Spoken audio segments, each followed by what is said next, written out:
Welcome to our podcast. I'm Elina. And I am Sarah, and we're so excited to be here. Today, we want to dive into health and how to find balance. I think this is such a big topic that everybody really is looking for the right kind of balance in taking care of ourselves. And I feel we often get kind of lost in what is important, what isn't important, what should we focus on, what shouldn't we, what is even true or healthy. And I think it's a great conversation to have, Sarah. I'm so excited to have this conversation. I have already so many questions for you. We've discussed a little bit before, but we haven't really seen the questions, so everything will happen live as we speak.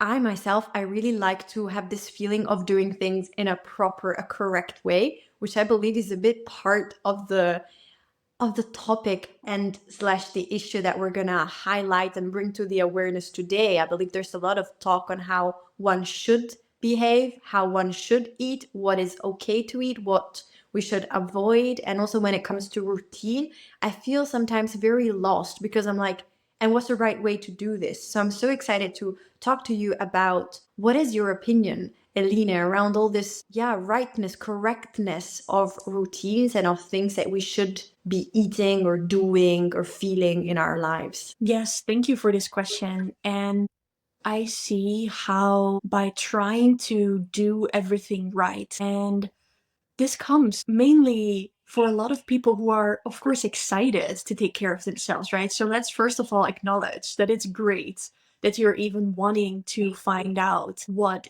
is good for you and what things you can do to feel your best, right?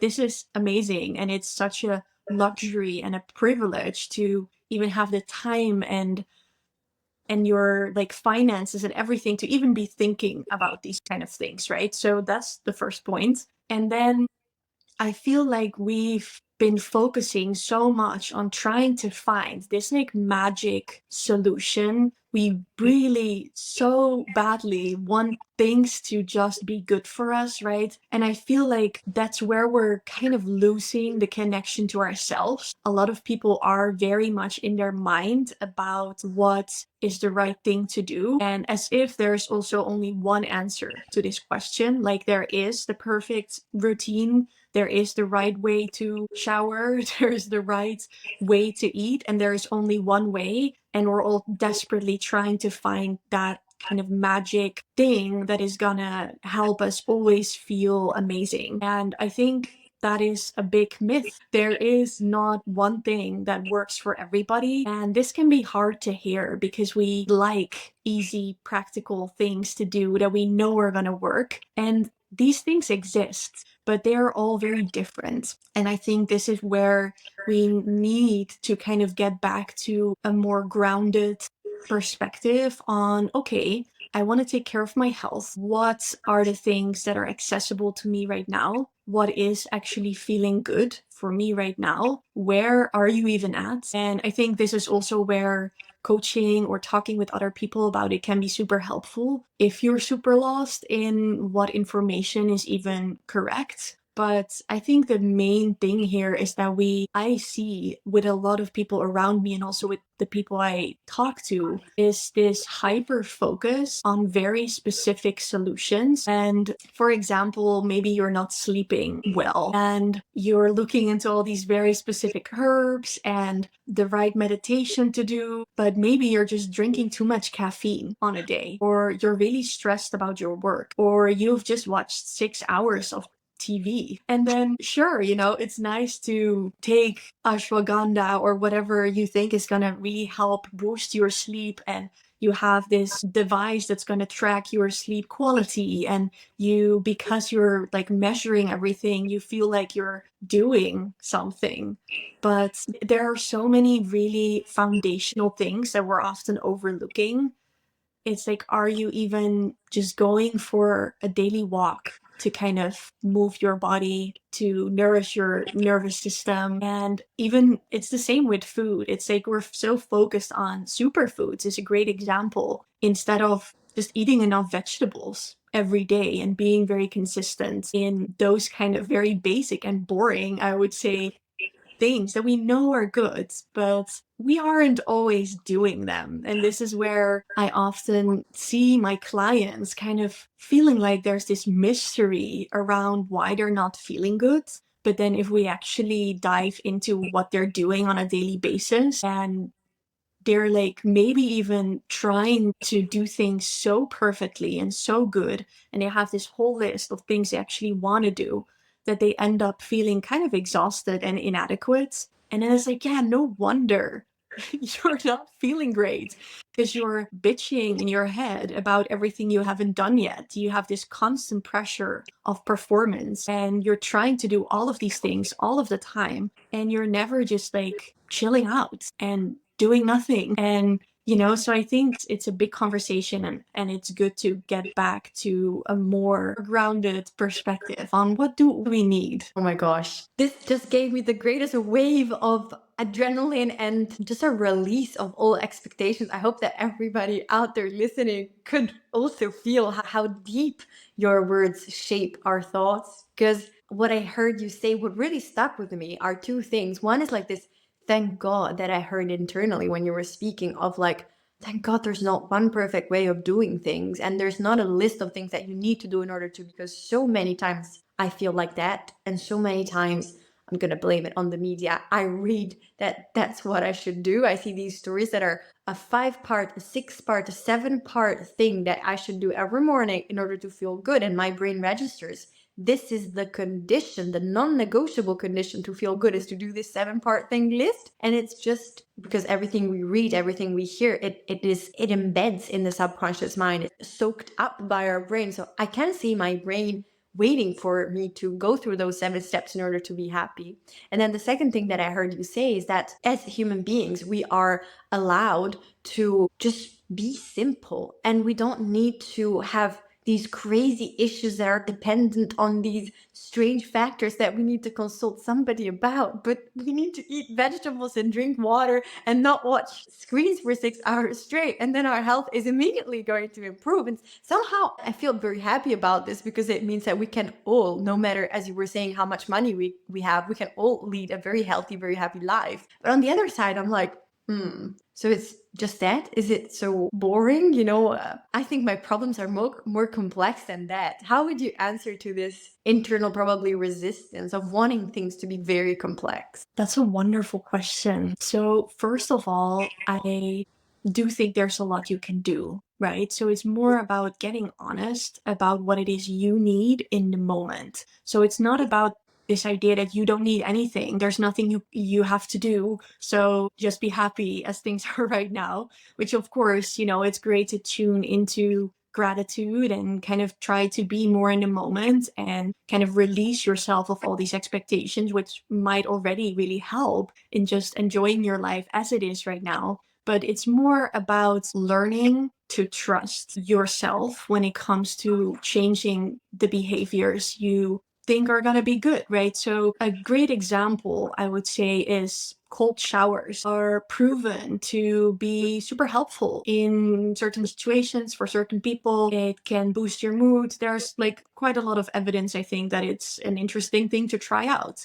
But it is also quite a shock for your nervous system. And depending on where you're at, it's good or maybe not super helpful to do, right? Like maybe for you, Sarah, you wake up in the morning, you do some things, you work out, whatever, and you take a cold shower and you feel like you are just ready for the day. While maybe for me, a hot shower is super soothing and relaxing and really helps me to release, maybe if I do it in the evening, the day, and just really allow my body to relax. And it feels very nurturing, which can be what you need or what I need in the moment, right? So I think this is where oftentimes when I'm having these conversations with people, it's kind of the sensible thing to do. Like people are often very surprised at how simple things can be. It's like, oh, so you're doing this diet and it's not really making you feel better. You're constantly focused on your food.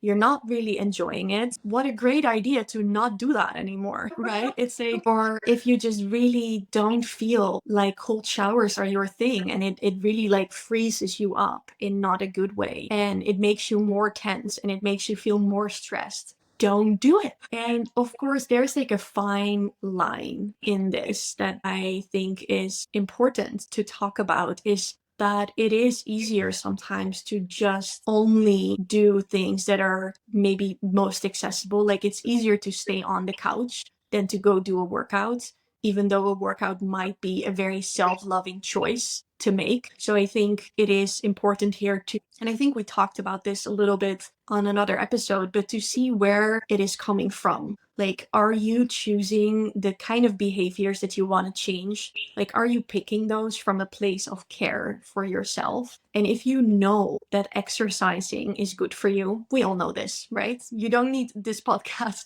to know that moving your body is generally a great idea. So, but instead of being like, okay, I need to get up at like 6 to have a super intense like spinning class or CrossFit situation going on at 7, what if you go for a little walk if that morning you don't feel like doing that? And maybe the next day you actually do feel energized because maybe you took it a bit easier on yourself and you also prioritized resting and you're not constantly pushing. You will actually find this natural excitement to do more intense exercise, right?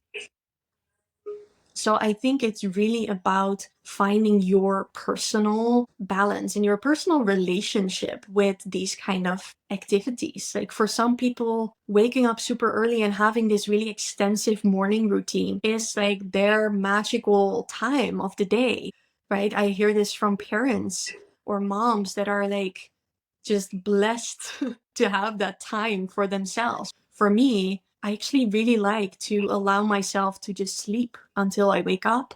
And then generally I feel pretty energized to, after like a breakfast and maybe a short meditation, to kind of dive into work right away, because I feel like this is the moment I'm most focused. I feel like less resistance also to do maybe like boring things like doing my taxes or whatever. So there's like this natural energy. So of course, if you would listen to, oh, you need to do yoga first and do like a 30-minute meditation and go for a walk, I spend kind of all that like hyped up, energized energy on like these things that are kind of maybe winding me down. So it's just an example like from my personal life that I like to first do some work and then go for a walk, maybe around lunchtime, and kind of reset and reevaluate like, hey, how am I feeling today? Do I want to go to that like super intense vinyasa class this evening, or do I actually want to stay home and do more like a yin practice? And this is just such a personal relationship and something to really tune into, like what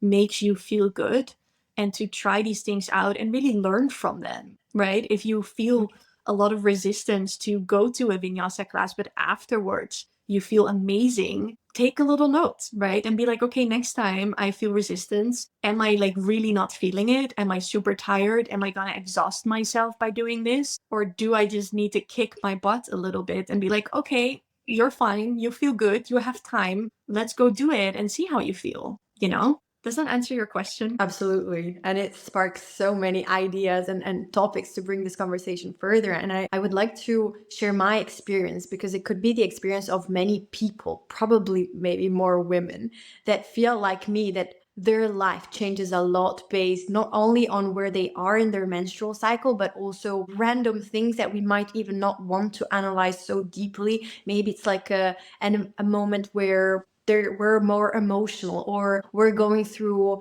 a change in our way of taking care of ourselves, or maybe we're going through a career shift. I've gone through 2 big career shifts, so I can understand also those times and those people that are going through that. And my experience is life is changing a lot at a very high speed. So as you were saying, one morning I'm going to be that type that really needs to get up slowly and have my very warm shower and gradually get acquainted with the world again. My boyfriend laughs because I wake up, I don't even open my eyes. I stay like this for a good 5 minutes, then it goes to this, and then I'm like, okay, light is very intense.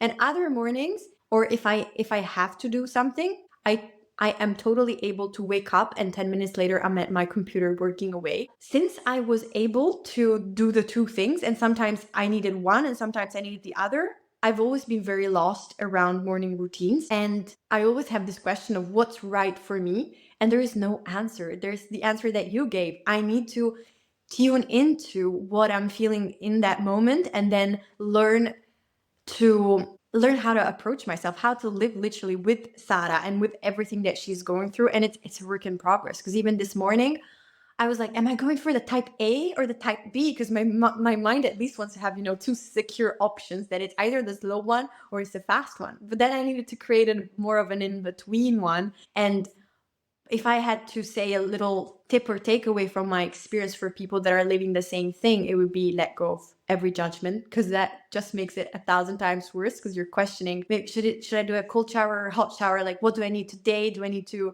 cuddle myself a bit more? Do I need a bit of a whipping feeling in the morning to get going and be productive? I mean, maybe it would be easier for like little robots that always need the same thing, and like you give A and you're gonna get B.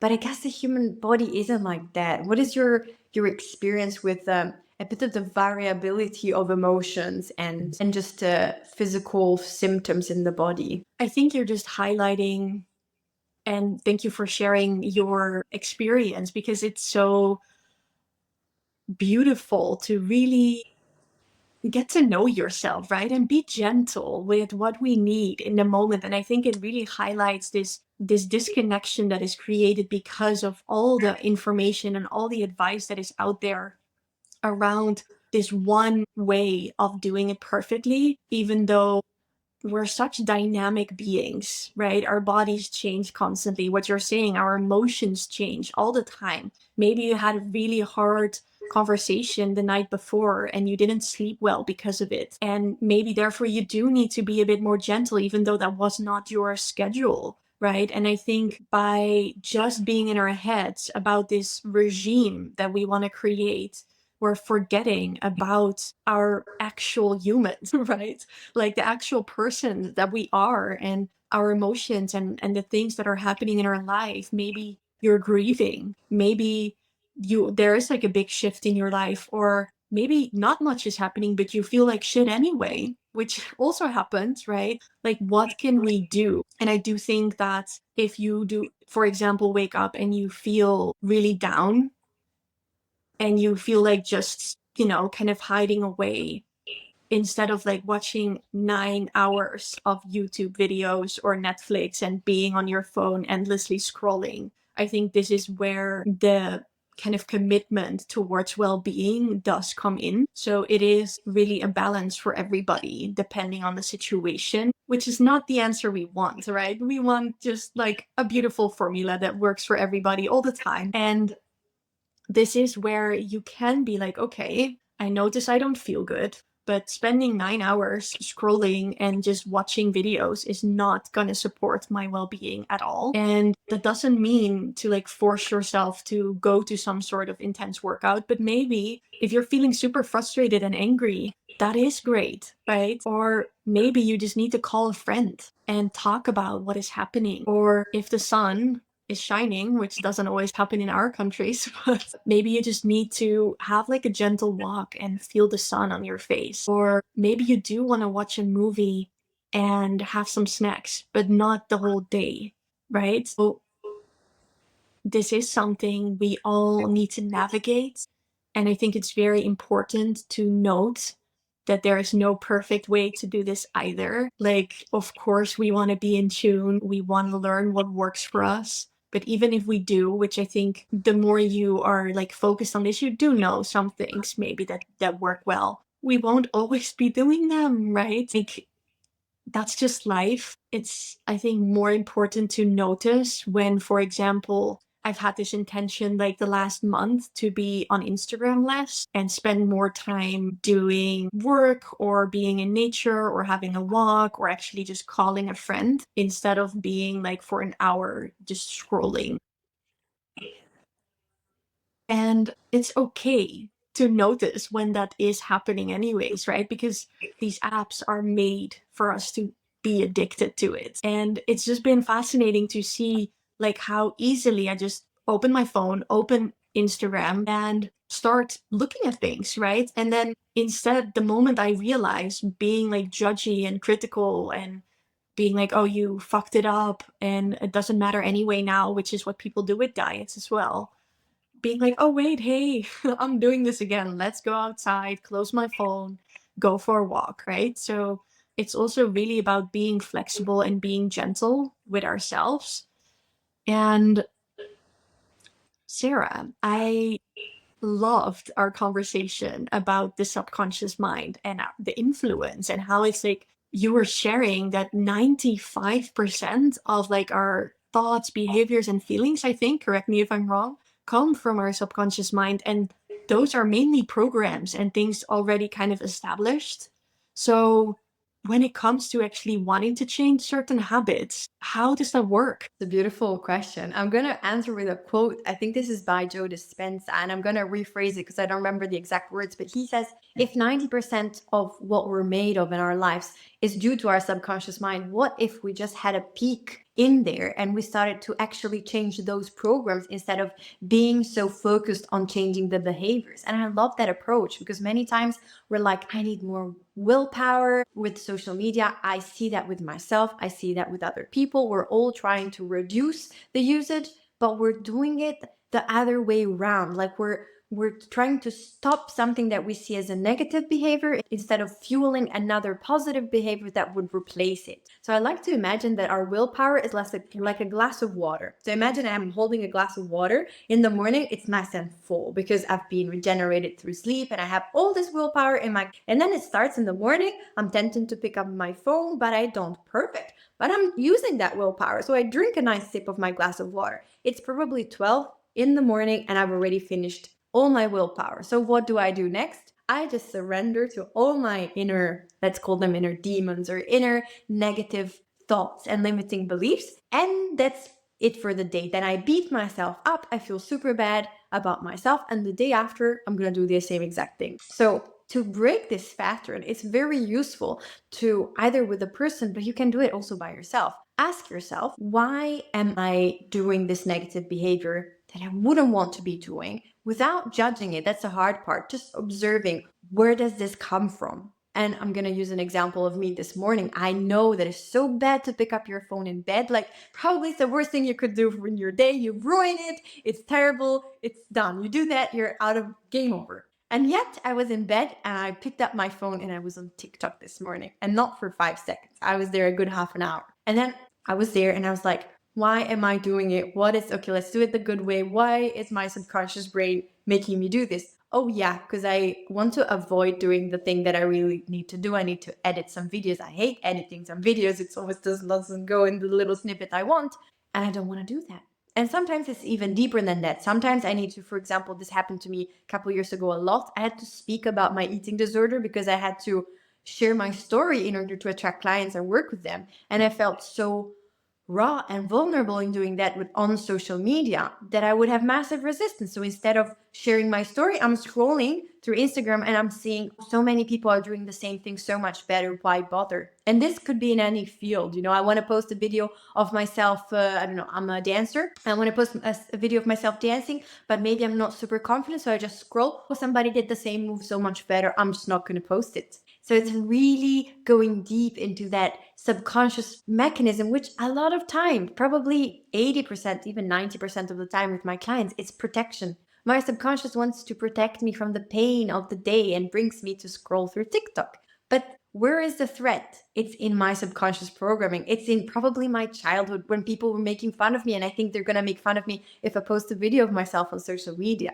So I'm bringing that old experience with me today, and I'm limiting my life today because of something that happened 20 years ago. It's a bit of a shame. And when people start realizing this and the power that their past is holding upon them, they're like, this is either ridiculous or it's infuriating. I don't know, but I want to release it now. Thank you for sharing. And I think you highlight such a beautiful point of why you're doing certain things, because this is the big conversation to have with gentleness, right? With compassion instead of with judgment, but to get curious about why you're even doing things or not doing things. Because as Sarah was saying, there is often like another reason why you're avoiding something, or maybe you don't want to exercise, not because it doesn't feel good, but because you feel ashamed for your body, or you are afraid other people are gonna judge you, you're not gonna be as fast as them. Maybe you have these super high expectations about what exercise should look like or should feel like,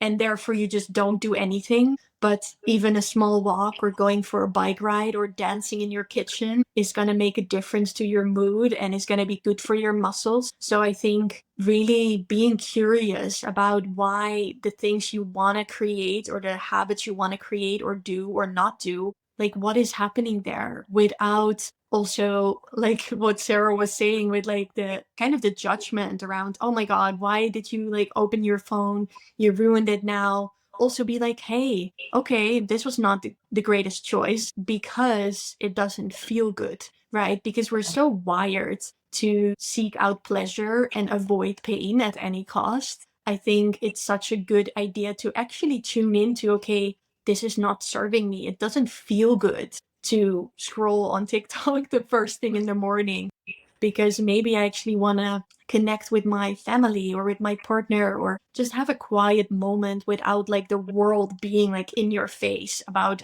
all sorts of things like the news or some new trends, and really focus on, hey, I want to do these things because they make me feel good instead of I should do them because otherwise I'm not good enough. And really allowing yourself to take small steps and being gentle. If things feel too big, there's often also a lot of resistance. While if we make small steps or allow ourselves to walk for 15 minutes instead of doing a workout, we can slowly build up to that. Because I think with all these like hype things that we're looking for in our health, we forget that a lot of the small things that we can do, like eating fruits and eating your veggies and drinking enough water and not being on your phone too much and not drinking too much caffeine. And, there's so many healthy things we can do that are pretty accessible, and to start there. I love that. To start with the little steps, because that's actually one of the rules of the mind is we need to make things that are unfamiliar familiar, but we need to do that in stages. Because if I want to make a whole different life that is super unfamiliar to me familiar in a short amount of time, my nervous system is going to get overloaded, and I'm going to, it's like when you have an organ transplant, you just reject the new piece of you. Your body like doesn't recognize it. In the same way, if you're trying to suddenly change 100% of your life, you're gonna just rebel against it. Your body's not gonna make you embrace it.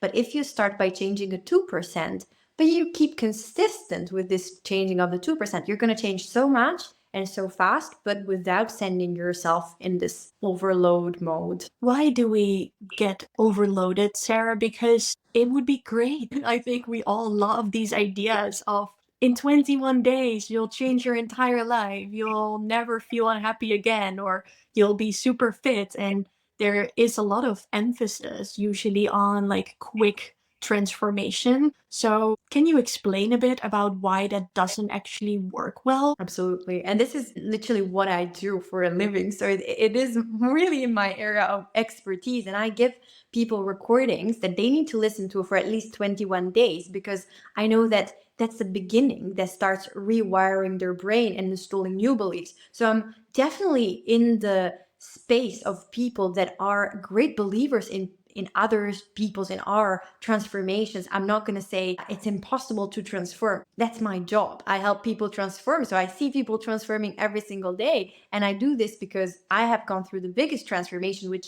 gave me that strong belief of this is totally possible, and then I can transmit that to other people too. So just to say that I'm definitely a believer that transformation is possible, and it doesn't have to take ages. And if it is taking ages, if you're going to the same psychologist, psychotherapist for 9 years, 10 years, then it means that this is not the right approach for you, or this is not your solution at the moment, because there are solutions out there. This said, we also need to be very gradual and to understand that the whole mechanism that is wiring us, our whole brain system, brain and nervous system collaborating together, is created to protect us. That's evolutionarily the role of our nervous system and our subconscious mind. That's why the subconscious mind, for example, is always awake. Because if the fire alarm goes on in the middle of the night, I want to hear it. If somebody calls my name, I'm going to turn even if they're not calling me.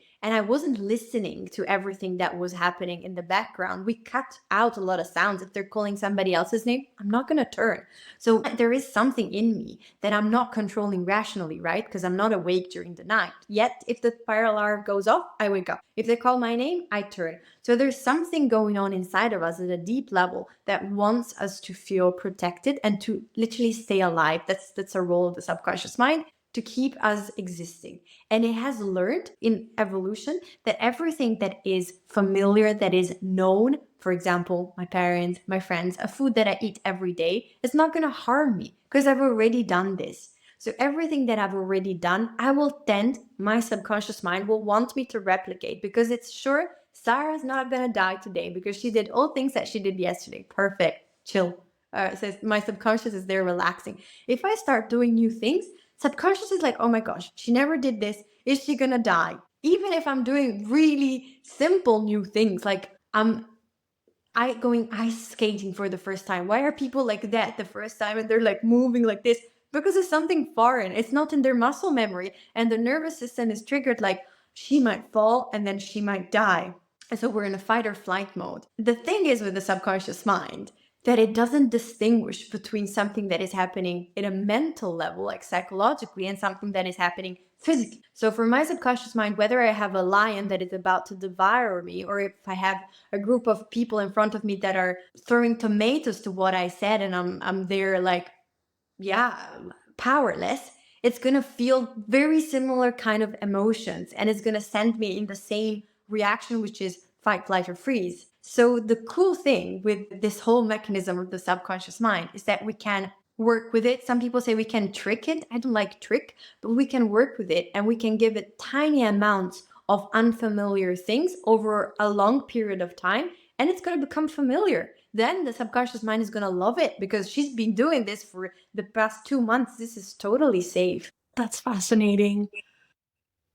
Wow. So, what would you say to people who, because I think the nervous system link is so interesting, and I feel some people are maybe stuck in feeling really overwhelmed, or maybe like kind of in freeze or frozen. And I think, or even in fight or flight. Maybe you can share a bit more about this, but I feel like, especially the people who are overwhelmed like that, they need to take care of themselves, right? But it can feel like extra hard. I feel like the people who are already taking care of themselves kind of have an easier job somehow to introduce new things, to have the energy to try new things. Everything feels more safe already. Totally. And it comes also from our parents. If you had parents that were role models for you, that were really taking care of themselves, it's going to be familiar to you. If your parents were abusive towards each other or towards themselves, you as a person are going to struggle a lot more by taking care of yourself. An example would be, I remember I had this client, he was a male client, and his parents were fighting all the time. And then he was probably 20 when he saw me, and he was like, I don't even brush my teeth because I don't feel like doing it. And translating it, it means he didn't feel deserving of having clean teeth because he felt like he was an issue. His parents were fighting because of him. He had all that burden and that shame upon himself, and he didn't see his parents taking care of him nor themselves. And so he was just, this is familiar to me. And it's something that we can totally unlearn. But first, we need to realize that if we're not taking care of ourselves, if we're not eating in a way that, as you said, is intuitive and healthy, if we're not prioritizing our mental health, if we're putting ourselves in toxic abusive relationships, there must have been something in our past that made this abusive pattern familiar. That's why we go back to it over and over again. And I wanted to ask you, because this story of this client reminded me, let's imagine we're collaborating, so I'm helping him with his mental side of things and why he doesn't feel deserving. But I feel like sometimes people need a bit more of a practical guidance of what can I do? Like, what can I tell my conscious mind in order to make those choices? Like, I really want to brush my teeth at night. I really want to eat healthily, because he also was struggling with an eating disorder, with eating too much to fill that emotional void. So when a person comes to you with wanting to do things differently, not being able to do things differently, how would you, because you work with the conscious and I work with the subconscious, so how would you help his conscious get on board with what he really wants? I would say that the first step is to recognize what you want to change. The moment, like, really get curious about the thoughts that are around that situation, so that the moment the teeth brushing usually should happen, to maybe even like set a timer at, like, I don't know, 9 or 10 p.m., and just be curious what happens if you see like your alarm go off and it says brush your teeth. To try, of course, to just do that and also notice any resistance, but really understand that you can do things, which this might sound a bit like counterintuitive to what we've been saying, but when it comes to changing these kind of patterns, it can be really helpful to understand that you can do things even though you don't feel like it. If this person would just be like, I just really don't want to, it's like, okay, yes, but you can still do it. I think that's like one of the things that might be really helpful in this situation. And also really tuning into the fact that it is very caring to do these kind of things for yourself. So to have a conversation around having a gentler approach in the thoughts you're having towards yourself, maybe the reactions you're having towards the subconscious programming. So even if you do feel like, just really don't want to do it, or yesterday you also didn't do it, you suck, to be like, hey, okay, I noticed the resistance. I noticed like the bitching or the rudeness and kind of the bullying that is going on. Can I respond differently and kind of create like a cheerleader, in your head that's gonna help you in these moments, maybe even writing down kind of a little reminder. Maybe in the moments that you actually are feeling motivated and you feel good and you have the willpower to write a little note to yourself and be like, hey, I know you don't like to brush your teeth right now, but it's a very loving thing to do. So let's do it and just try it out. Maybe just start it. And I think breaking it up in very small steps is like such a big, I would say that is a hack, even though I don't like these kind of terms. But like, even if you're sitting on the couch and you need to go to the bathroom to brush your teeth, which it's maybe a bit of a silly example, but let's just stay with it, is to be like, okay, the first step would be to stand up. The second step would be to start walking towards the bathroom. The third step would be opening the door, turning the light on, putting toothpaste on your toothbrush, putting it in your mouth. And then by the time that happened, which I feel like these small things are like so silly, like obviously you're able to do that. And then by the point you're with your toothbrush in your mouth, or you're already standing cutting your veggies for your evening meal, or you already have your workout clothes on and you're standing outside, you'll go to the workout class. You'll finish the cooking for your dinner. Of course, start brushing your teeth. You're not going to be like, well, still don't want to do it. Um, yeah, I think making things really accessible and lowering your expectations and just doing things gently goes such a long way. I feel like we're so often really bullying ourselves into change, and we have all these expectations. Also, when you start doing meditation and you've never done it, but you still have this expectation that you're gonna feel like a Zen monk in like 3 minutes. It's a bit silly, right? Like, of course you're not. And it's okay to just, if you want to start meditating, keep it to 3 to 5 minutes a day. Pick a moment that works for you and just push the button of play on like the guided meditation. You don't have to do anything else. Just start there. I think it's very cheesy, but to really create very small steps for yourself and being gentle will make you want to do it more, because nobody likes to do things that we should do. So focusing on the fact that you want to do it and you want to create this change and it makes you feel good, and it's okay if you fuck it up the first 20 times, create so much like space and ease for the change to actually happen, that usually we start liking clean teeth and we start liking working out. We're like, I actually feel kind of energized, or that felt so good, I feel proud, or it feels so nice in my body to have eaten the veggies instead of ordering another pizza. And that's where, from experience, kind of a more loving motivation can be born. I love that. Oh, such a wonderful answer, because Like, I see how complementary we are, and how today we're speaking about holistic well-being. So this is a theme of what we just said. Like, we can heal very deep parts of us, and I am a testament to how important that is and how it can transform your life. And sometimes we just need to break the thing down in 4 steps and start with the first one. And as you said, we gather momentum,